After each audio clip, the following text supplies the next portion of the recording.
आपकी बात पर। तस्लीम रहमानी साहब, आपको क्यों हंसी आ रही है विष्णु जैन की बात पर? वो तो उदाहरण दे रहे हैं कि ऐसे बहुत सारे लोग हैं जिन्होंने एक वर्ग विशेष के खिलाफ बयान दिया, उनको लेकर तो आगे बढ़ा नहीं जाता। ठीक है, सुन लीजिए विष्णु जैन। और मुझे मेरी जानकारी ये है, नहीं, विष्णु जैन खुद खौफजदा है। आप देखिए, आप ही ने वो बात कह दी कि उनकी बात से सहमत नहीं है, लेकिन इसके बाद भी वो उनको लीगल एड देंगे। कितना कंफ्यूजन है उनके अंदर, इससे अंदाजा।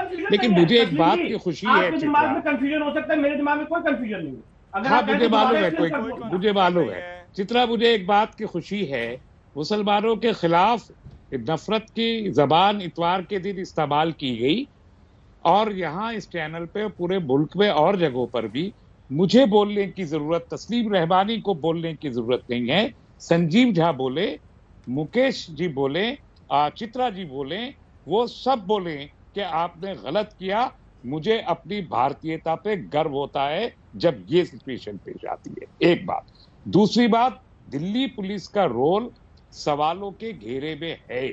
अगर पुलिस ये कहती है कि हमको मालूम नहीं था कि इतना बड़ा यहाँ इज्तिमा होने वाला है और यहाँ पर क्या होगा ये हमको मालूम नहीं था, तो ये दिल्ली पुलिस का बड़ा ही सीरियस फेलियर है। पुलिस के बड़े जो जिम्मेदारान हैं, कमिश्नर साहब हैं, डिप्टी कमिश्नर साहब हैं, उन्हें इस्तीफा देना चाहिए इस बात के लिए। यानी गाजियाबाद से तार चल रहे हैं, दिल्ली में भी हो रहा है, महीनों से तैयारी हो रही है। राजस्थान से लोग आ गए, यूपी से लोग आ गए, बिहार से लोग आ गए, इतनी जगहों से 5000 लोग आ गए हैं, और दिल्ली पुलिस को बिल्कुल नहीं पता है कि क्या हो रहा है। लेकिन वो लोग तो कुछ विशेष ऐसे कानून थे जिनको रद्द किए जाने की मांग को लेकर इस आंदोलन को आगे भारत जोड़ो आंदोलन कार्यक्रम का नाम रखा गया था, और अश्विनी उपाध्याय की ओर से गिरफ्तारी के ठीक पहले आज तक से बातचीत में उन्होंने कहा कि मेरा कोई रोल नहीं है, मैं तो चाहता हूं कि जो लोग जिम्मेदार हैं उनके खिलाफ कार्रवाई हो। तस्लीम रहमानी साहब, लेकिन एक और बात, देखिए यहाँ पर वर्ग विशेष चाहे किसी भी समुदाय से ताल्लुक रखता हो, हर एक के खिलाफ कार्रवाई होनी चाहिए ना। मेरे पास लंबी चौड़ी फहरिस्त है ऐसे तमाम लोगों की जो दूसरे समुदाय से। सर सुन लीजिए ना, कानपुर IIT में सब बुत उठवाए जाएंगे, बस नाम रहेगा, इस तरह के बयान। वो जेल भी गए। सर सुनिए ना, बहुत सारे ऐसे मामले हैं, इस पर भी क्यों नहीं आकर शिकायत दर्ज कराई जाती है उसी तरह से जैसा कि हिंदू रक्षा दल के नेता के खिलाफ करवाई जाती है। उनके खिलाफ मुकदमा बना, वो जेल गए, अभी तक मुकदमा चल रहा है, और हमने भी निंदा की और आज भी करते हैं। तो हम किसी ऐसे बयान को एंडोर्स नहीं करते कि जो बयान इस देश में कम्युनिटीज के बीच नफरत करता हो। और आखिर में मैं कहना चाहता हूं, अगर सत्यानंद जो नरसिम्हानंद सरस्वती हैं, जो कपिल शर्मा हैं, और जो ये हमारे ठाकुर अनुराग हैं, अगर इनको गिरफ्तार किया गया होता तो ये जुर्रत नहीं होती यहाँ पर किसी की भी। जो ये कल तरफ से भी बहुत सारे ऐसे नाम हैं, तो मुझे बोलने की जरूरत नहीं है। दूसरी तरफ से भी बहुत सारे ऐसे नाम हैं, सबके नाम लीजिए ना सर, सबके नाम लीजिए कि सभी के खिलाफ, जो भी किसी भी समुदाय के खिलाफ अगर आवाज उठाता है तो उसके खिलाफ कार्रवाई होनी चाहिए।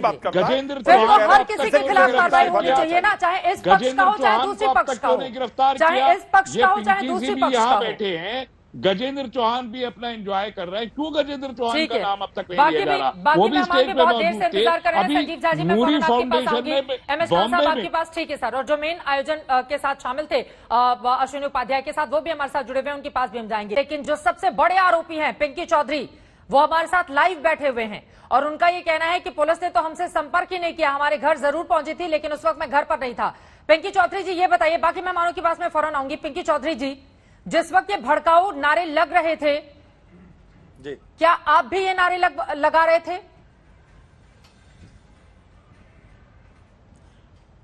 देखिए, हमने 10 बजे हमारा कार्यक्रम स्टार्ट हुआ, 1 बजे हमारा समापन हुआ, 1:30 बजे हम निकल गए। उसके बाद कोई नारे लग रहे हैं वो नहीं पता है।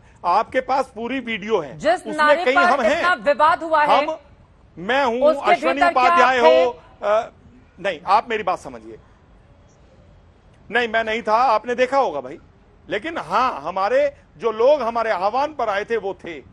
क्या आपके उकसाने की वजह से उन लोगों ने इस तरह के नारे लगाए? तोड़ मरोड़ के क्लिक आपको दी गई, वो नहीं कह सकते हैं। क्या आपके उकसावे पर इस तरह के नारे लगे? वहां पर रिकॉर्डिंग वहां कैमरे में है, आप देख सकते हैं। आप कह रहे हैं कि आप निर्दोष हैं, आपके साथ आए लोगों ने नारे लगा लिए, आपका उसमें कोई रोल नहीं है, आप ये कहना चाह रहे हैं? देखो, सच्चाई तो यही है, वीडियो क्लिक सबके पास है भाई, कोई नई बात मैं नहीं कह रहा हूं।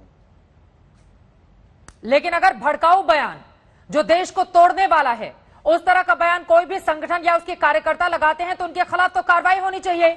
जो आपके लोग उस वीडियो में दिखाई दे रहे हैं, आप पुलिस को क्यों नहीं जानकारी देते उनके बारे में? मेरे को यह नहीं समझ में आ रहा है, सारी कार्रवाई केवल हिंदुओं पर होगी, मौलाना साद पर कब होगी, इस पे कब होगी, ओवैसी पे कब होगी, जामा मस्जिद के इमाम पर कब होगी, बार फंसे हो इन पर कार्रवाई कब होगी? कार्रवाई सारी की सारी हिंदुओं पर होगी, महबूबा मुफ्ती पर कब होगी, और तुम लोग कार्रवाई कब होगी? इसीलिए हम तो केवल हमने बैठा है अपने घर में अभी तक, गलत इसीलिए बैठा है, कार्रवाई नहीं हुई, इसलिए इतनी जुर्रत हुई है। कार्रवाई हो गई होती वक्त में तुम जैसे जहरीले लोग जो देश को तोड़ना चाहते हैं, तब जो भी बोल रहा है इसे शांत कीजिए। वो बैठा मेरे विषय में बोल रहा है, ठीक है, प्लीज पिंकी चौधरी जी आराम से, नेशनल चैनल पर आप बैठे हुए हैं, प्लीज इस तरह की भाषा का कोई इस्तेमाल नहीं करेगा, इस तरह की भाषा को कोई भी इस्तेमाल नहीं करेगा यहाँ पर बैठकर, प्लीज प्लीज। वो लोग भी आए थे, गलत नहीं बोल रहे। संजीव झा जी, संजीव झा जी वो कह रहे हैं कि देखिए मैं तो बैठा हुआ, पुलिस कार्रवाई करने के लिए नहीं आ रही है। ठीक है, प्लीज लोग भी आए थे। एक सेकंड, देखिए मुझे लगता है कि पहले ये चुप हो जाए तो अपनी बात को रखें। मुझे लगता है कि यहाँ पिंकी चौधरी जी प्लीज, ठीक है, लाइव वो हमारे धर्म का प्रचार कर रहे हैं, तरीके से बात करिए। ओए नरसिंहानंद कैसे कह दिया इसने? ओए नरसिंहानंद का क्या मतलब होता है? संजीव झा जी को एक बार बोले थे, बाकी लोगों की क्रिमिनल है, उसको जेल के पीछे होना चाहिए था, ठीक है, उसको सिक्योरिटी मिली हुई है। बोलिए संजीव। और वो सारे लोग आए थे इस प्रोग्राम में। बाकी लोगों का प्लीज ऑडियो डाउन कीजिए। बाकी 3 मेहमान आधे घंटे से बिल्कुल भी कुछ नहीं बोल पाए हैं। पिंकी चौधरी जी आप बने रहिए, सारे सवाल आपके लिए हैं, लेकिन लगातार अगर आप बोलेंगे सबके बीच में तो फिर बाकी लोगों की बारी नहीं आ पाएगी। प्लीज संजीव झा जी, वो तो कह रहे हैं मैं बैठा हुआ, पुलिस ही नहीं आ रही है कार्रवाई करने के लिए। चल रहा हूं, मुझे जाना। हाँ देखिए ये बहुत हैरत की बात सवाल भी है आपसे ही है पिंकी चौधरी जी, नहीं जा सकते आप, प्लीज प्लीज सर, सारे लोग आपसे ही सवाल पूछ रहे हैं, सुनिए जरा। बड़ी हैरत की बात है चित्रा जी कि संसद भवन से चंद कदम दूर जो हाई सिक्योरिटी जोन है, जहां पे असनी उपाध्याय एक प्रोग्राम करते हैं, वहां पे ये नारे लगते हैं और पुलिस मुख्य दर्शक है। एक तरफ साथी कह रहे थे कि असनी उपाध्याय जी का कोई दोष नहीं है। अब समझिए असनी उपाध्याय इस प्रोग्राम के आयोजक हैं। अभी जो हिंदू रक्षा दल के कोई मेंबर बैठे हुए हैं, पिंकी चौधरी, ये कह रहे हैं हमने लोगों को बुलाया, वो ये भी एक्सेप्ट कह रहे हैं कि हाँ हमारे लोगों ने ही नारा लगाया। पुलिस ये कह रही है कि हमें बहुत तफ्तीश कर रहे हैं और हम अरेस्ट करने की कोशिश कर रहे हैं, और आपके सामने ही हिंदू रक्षा दल के ये जो नेता ये कह रहे हैं कि हमारे पास चौधरी जी एक बार उनकी बात सुनिए प्लीज। अब एक बात, अब आप समझिए कि इसी तरह से ये कोई पहली घटना नहीं है चित्रा जी, और भी दंगे हुए। आपको याद होगा जब दिल्ली में दंगा हुआ, चैनल पे बैठ के कोई कपिल मिश्रा सबने देखा, पूरे देश ने देखा किस तरह से कपिल मिश्रा किस तरीके से कपिल मिश्रा लोगों को उकसा रहा था, लेकिन कभी भी चार्जशीट में कहीं नाम नहीं आया। ठीक है, पिंकी चौधरी जी आपको कहीं जाना था, चूंकि मेरे पास 3 मेहमान और हैं, लगातार सबके साथ आप बोलेंगे तो समझ में नहीं आ पाएगा। आपका शुक्रिया।